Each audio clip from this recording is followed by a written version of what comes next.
চল আজকে রফিকের বাড়ি যাই।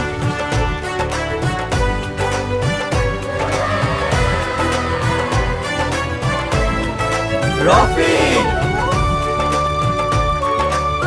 এই রফিক, কোথায় তুই? কোথায় তুই? আমাদের না জানিয়ে প্রেম করছিস কেন? মেয়েটার বিয়ে কবে? আমাদের বল, আমাদের বল।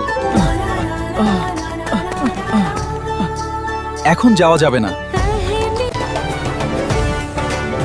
তুমি এসেছো জেনে আমি খুব খুশি। তোমাকে খুব মনে পড়েছে। আমারও তাই। গধূলিটা খুব সুন্দর, তাই না? তাই না? অর্থাৎ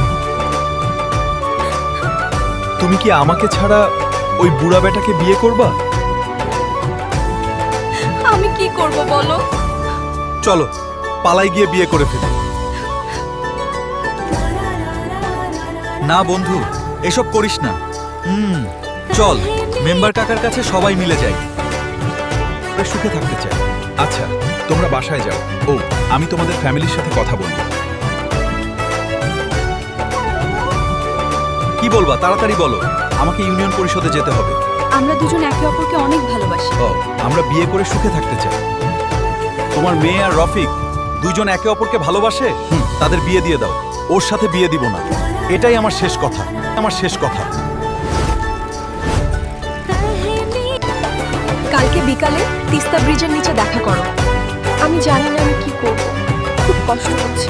চিন্তা করো না, আমি তোমার সাথেই আছি, সব ঠিক হয়ে যাবে।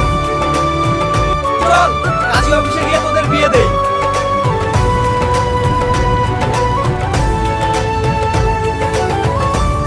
শুভেচ্ছা রফিক ভাই। আলহামদুলিল্লাহ, সবাই দোয়া করুন। আল্লাহুম্মা আমিন।